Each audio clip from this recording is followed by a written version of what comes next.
Thank you for listening to Lone Star Community Radio. This program was broadcasted and recorded live from the LSCR studios in downtown Conroe, Texas. Lone Star Community Radio is supported by listeners like you. Donate and sponsor today. For more information on getting involved with Lone Star Community Radio, contact us at lscrstudios@gmail.com or visit us online at www.irlonestar.com.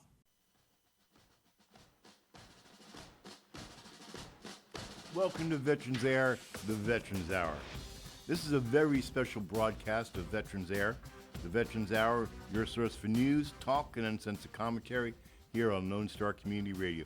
I am your host, Douglas B.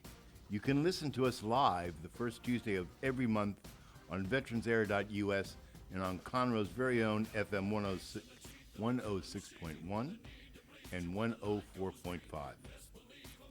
As always, a little housekeeping before we get started. You can contact Veterans Air through the website, www.veteransair.us. Leave us an email, or better yet, text us in the studio on our Google phone, 936-344-3083. Which reminds me, I should shut off my phone here. Or somebody calling me, want to sell me Medicare stuff. Getting a lot of those calls. Our records show that you're on Medicare, and we can. This is going out on Veterans Day, November 11th, so happy Veterans Day. I guess I'm happy. I'm still on this side of the dirt, so that means every day I can still hope for a better future. As it has become tradition here on Veterans Air, I'll be reading a day in the life of a veteran, but first I want to talk to you. And by you, I mean those of you that are listening but never wore the uniform of our country. You need to understand that old man on the walker in Walmart wearing the World War II hat was once more badass than you'll ever be. There is a reason they are called the greatest generation.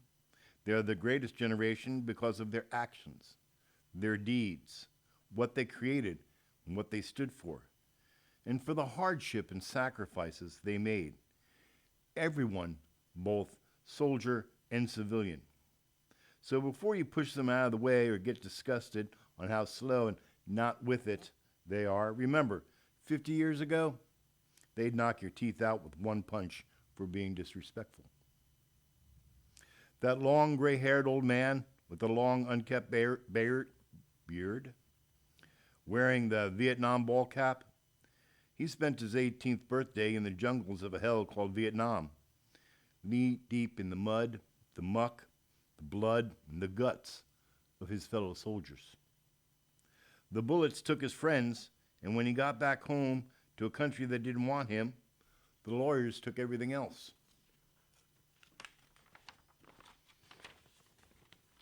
He struggles to understand why he's alive and why so many others are dead. Do not judge him until you've gone to Washington, D.C. and read every name on the wall. See that man or woman missing arms and legs? Do you see them wearing a VFW cap and sometimes mumbling to themselves? Sometimes crying silent tears? They spent years in a desert called Iran, Iraq, and Afghanistan. Our country called them, and in our hour of need, they answered that call.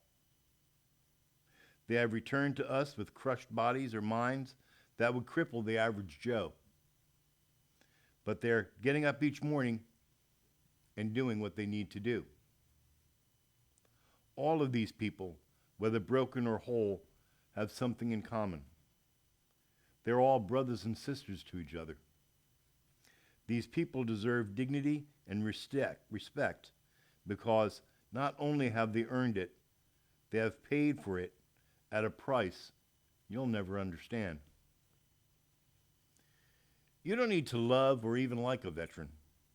They won't ask that you do.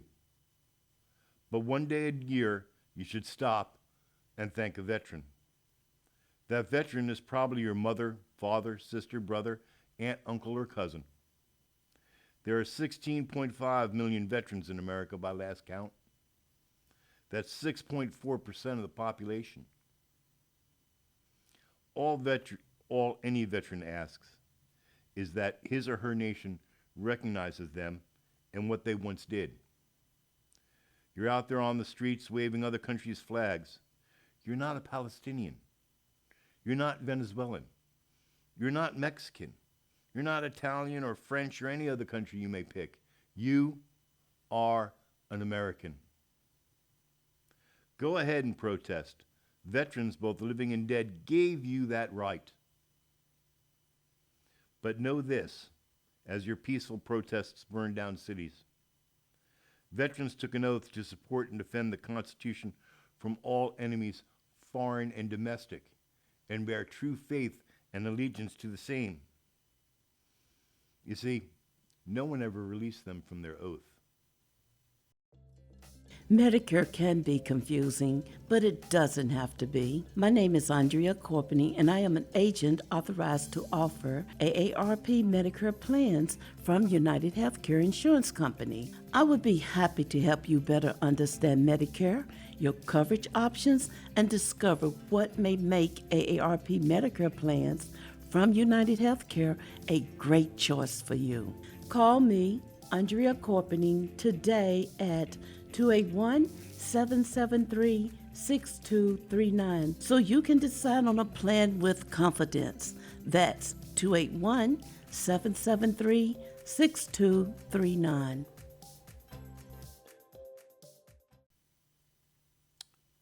Let's talk about a day in the life of a veteran.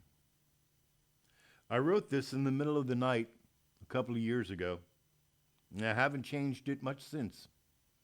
Oh, a comma here, a spelling correction there, but it's basically as I wrote it in the middle of the night. As you listen to this, please think about the veterans you know and love, as this might explain some of what they do and why they do it. A day in the life of a veteran. He's awake before dawn, not because he wants to. His backs and legs wake him today like most mornings. He doesn't mind much. If pain is the price he must pay for the life that he has led, then so be it. It's not that bad, he thinks. Others have it worse than me. At least I can have my morning coffee before my wife wakes. He takes his coffee to the porch and adds a splash of bourbon as he lights his first cigarette of the day. He thinks his wife doesn't know about the bourbon, but she does. It eases the pain better than the 14 pills the VA has him on. It's not the years, it's the miles, he thinks. He's only in his 50s, but his body is almost used up. The sun has risen, and he sees the younger kids come out and head to the bus stop on the corner. Nice enough kids if they just learn to stay off his damn lawn. He gets up and puts out his flag as he does every morning. He displays it with pride and salutes it, even in his bathrobe. He doesn't care what anyone looking on might think. He delivers honor where honor is due. He has his oath, and he keeps it sacred. His wife calls out that breakfast is ready. He comes inside and kisses his wife, thankful that she stood by him no matter what. Through all the trials and tribulations, or the hell where they had to live. Breakfast, he thinks. Low carb, low fat, no salt nonsense. Still, she's taking care of this old man the best she can, he muses. He's going to try to get some things done around the house today, even if the handyman doesn't show up again. Today is a special day, and he needs to be where he needs to be by 11 a.m. He needs to obey his oath and pay honor where honor is due. Today is not about him. He goes inside to shower and shave. No stubble today. That just won't do. Looks like he needs to run the clippers over his head, too. Hair's getting to be almost a quarter-inch long. Damn hippie, he thinks. He shines his shoes carefully to a high-gloss shine and puts on his dark pressed suit pants. The crease is razor sharp. His wife has laid out a clean, starched white shirt in his shadow box. He opens the box only twice a year. It's filled with mementos of another life. He reaches for his salad bar, pieces of pretty ribbons. It's only 4 rows, but as he runs his fingers across them, feeling the stars and oak leaf clusters, he remembers each for what it cost him. The price he paid for pretty ribbons, others might say, is too much. They'll never know, and as God is my witness, neither will my wife or children, he thinks.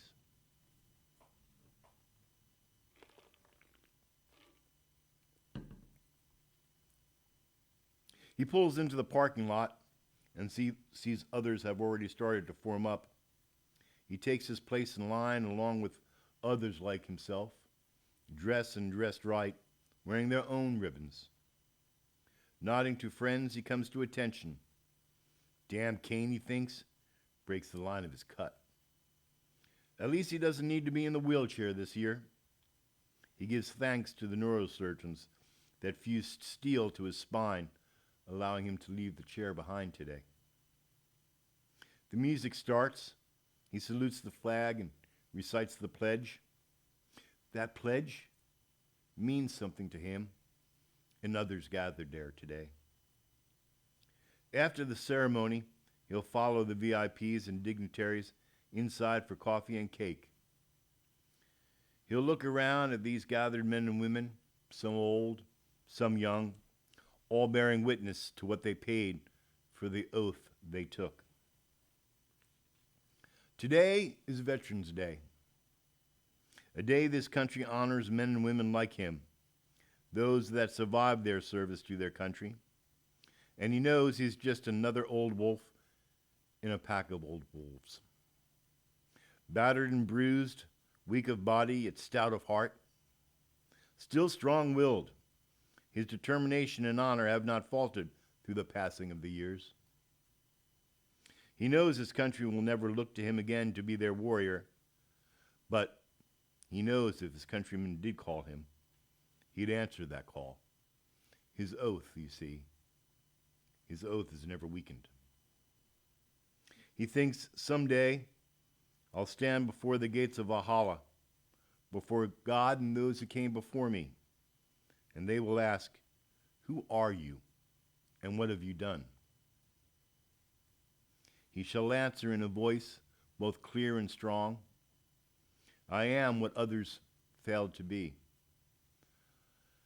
I am the defender for those who could not defend themselves.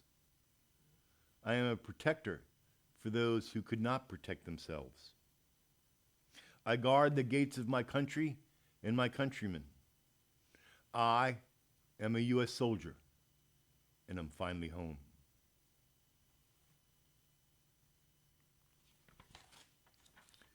Ladies and gentlemen, that story could be about any veteran you know, whether it be your mother, your father, your brother, your sister, your aunt, your uncle, your next door neighbor. This is the life that veterans live.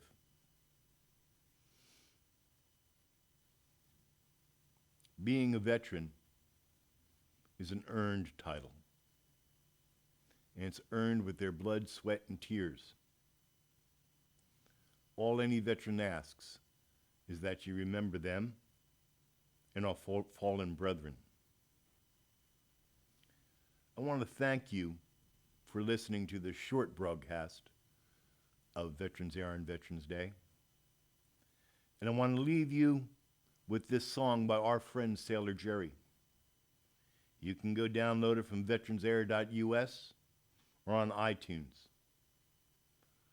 While we listen to this, let us remember our brothers and sisters in uniform that today stand in harm's way for our freedoms and our liberties.